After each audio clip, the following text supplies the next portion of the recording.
Pinoy. Magluluto tayo ngayon ng special na ginisang munggo. Ito yung mga ingredients natin para sa ginisang munggo.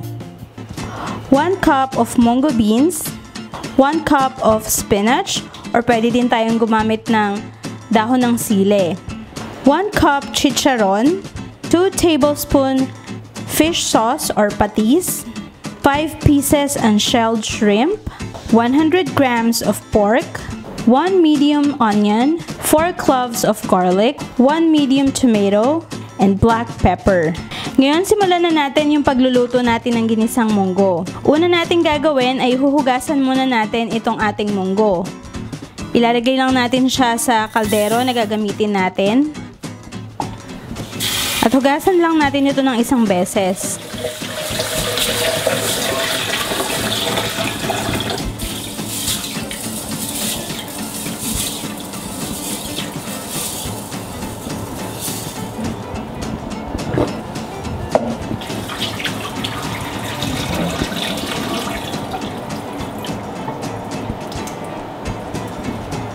Okay, ngayon naman, lagyan lang natin ito ng tamang tubig at papakuluan natin ito for about 30 to 40 minutes.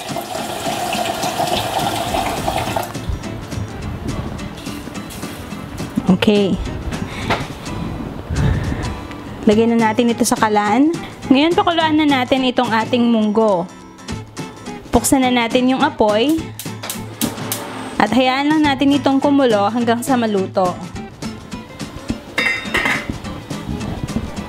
Habang pinapakuluan natin yung ating munggo, igigisa na natin yung ibang ingredients.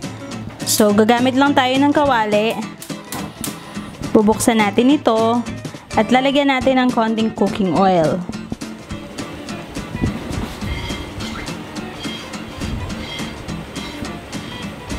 Hahayaan natin itong uminit. Ngayon, igigisa na natin yung ating bawang.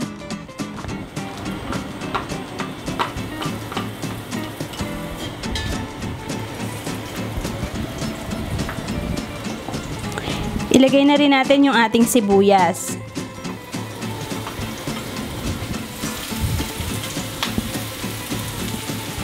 Ngayon, ilagay na natin yung ating kamatis. Gigisahin lang natin ito hanggang sa lumambot yung ating kamatis. Susunod naman, ilagay na natin yung ating pork. Ilagay na rin natin yung ating shrimp.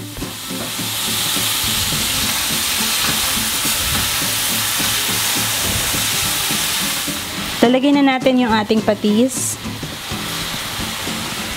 at yung ating pepper.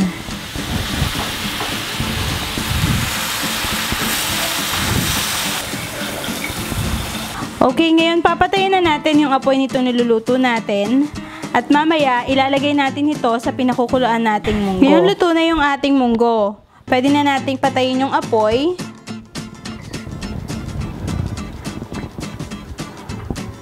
Makikita natin, luto na siya. Next step na gagawin natin ay isasahog na natin itong ginasa natin. Ilagay lang natin sa pinakuluan natin ng munggo.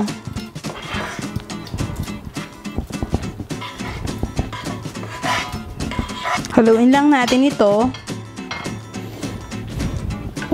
Buksan natin ulit yung apoy.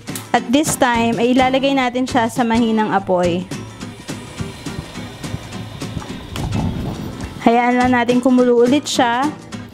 At ilalagay na natin yung ating spinach.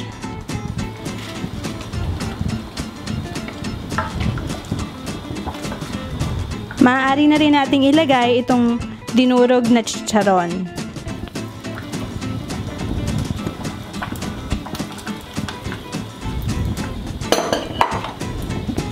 Ngayon, luto na yung ating ginisang munggo. Pwede na nating patayin yung apoy at masarap to na i-serve habang mainit.